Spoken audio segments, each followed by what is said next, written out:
Nag-uumpisa ang aking araw sa alas 9 kasi nga pakyawan ako. Kaya ako lang din ang nasusunod sa aking oras ng aking trabaho. Pero ganun pa man, minsan nag-uumpisa rin ako ng mas maaga. Nakadepende na rin yan sa mood ng aking paggawa. So ayan na nga mga pre, sa video na to, ipapakita ko sa inyo ang full process ng aking paggawa ng sculpture na elepante. Dito nga sa portion na to, gumawa na ako ng frame o skeleton ng ating magiging elepante. At sa part na to, dito talaga ako na-challenge. Kasi dito ako napapaisip kung paano ko nga ba gagawin yung skeleton ng aking reference. Buti na lang matindi yung ating imahinasyon. At sa isip ko ngayon na i-drawing ko na kagad yung ating magiging skeleton. Kaya nga hindi na ako nagdo-drawing sa papel. Kasi tamad din ako mag-drawing mga pre. Ayan, inaamin ko na. Sana wag kayo magtaka kung bakit ako nagiging artist. Kasi kaming mga artist, magkanya-kanya din kami mga katangian. Kaya ko, tamad ako mag-drawing. Pangalawa, pangit yung aking sulat kamay. At modi din ako sa paggawa ng obra. O ngayon, alam nyo na. Okay, at tuloy na. At sa portion na ito, nilagyan ko na nga ng brace yung ating magiging paa. 9mm na bakal nga pala yung nilagay ko dito mga pre. At wineldi ko ng maayos. At di ko na rin tinipid sa materyales. Kasi nasa resort yung project natin. Kaya for sure, napapatungan to o sasakyan ng mga tao. Kaya pinatibay ko talaga ng maayos yung project natin. At sa mga nakakapansin na medyo mahaba yung nagiging paa ng skeleton natin. Talagang sinadya ko yan kasi ibabaon pa natin yan. Maghuhukay pa kasi tayo sa ating magiging flooring. At kukuha pa tayo ng konting height para sa magiging base natin.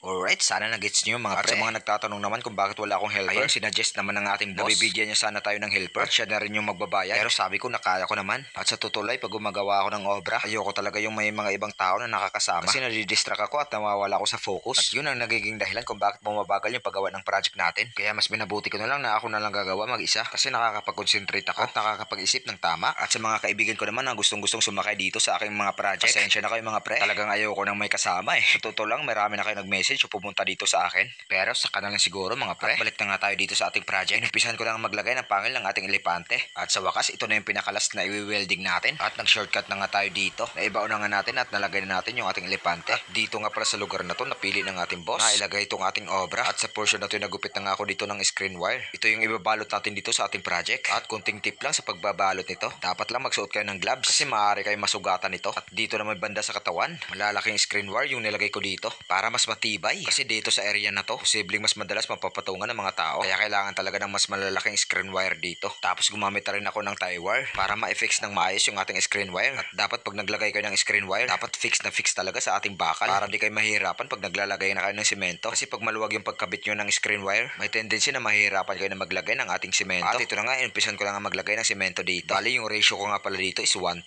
Isang semento at 2 buhangin para mas madaling kumapit dito sa ating screen wire. At yung napili ko nga palang buhangin dito is yung buhangin ng sapa kasi mas malapot at mas madaling kumapit dito sa ating screen wire. Pero wag mo na siya masyadong kapalan kasi matagal matuyo at posibleng magkakabitak-bitak yung nilagay yung semento. Pero wag kayong mag-alala kasi nilagay lang natin yan para mas madaling kumapit yung ating pangalawa at pangatlong layer. At sa pangalawang layer naman, dun mo nakakapalan yung paglagay ng ating semento. At yun na yung maglalagay ng tibay ng ating project. At yung ratio naman nun is 1-2 pa rin, isang semento at 2 buhangin. At tapos na nga nating nalilok yung ating elepante. Patuyo na rin natin yan ng mabuti. Kaya ngayon niliha ko na gamit yung ating grinder para mas mapabilis yung ating pagpapakinis. At pagkatapos nga natin tanggalin yung mga bako-bako ng ating elepante, imamasilya naman natin gamit yung skim coat. At sa lahat ng proseso ng ating pagpapakinis, ito naman yung pinakamahalaga sa lahat kasi sa pamamagitan nito, nagiging mas makinis yung ating project at nagiging malinis na rin siya tignan. At higit sa lahat, mas nagiging matibay yung kapit ng ating pintura. At natapos na nga nating imasilya yung ating project. Papatuyuin lang natin to ng isang araw. O kung hindi naman kayo nagmamadali, mas maganda rin kung mapapatuyuin nyo ng 2 or 3 araw. At natapos na nga nating patuyuin yung ating elepante. Iliha naman natin gamit yung liha na 120. Kailangan lang pala natin iliha para masigurado natin na makinis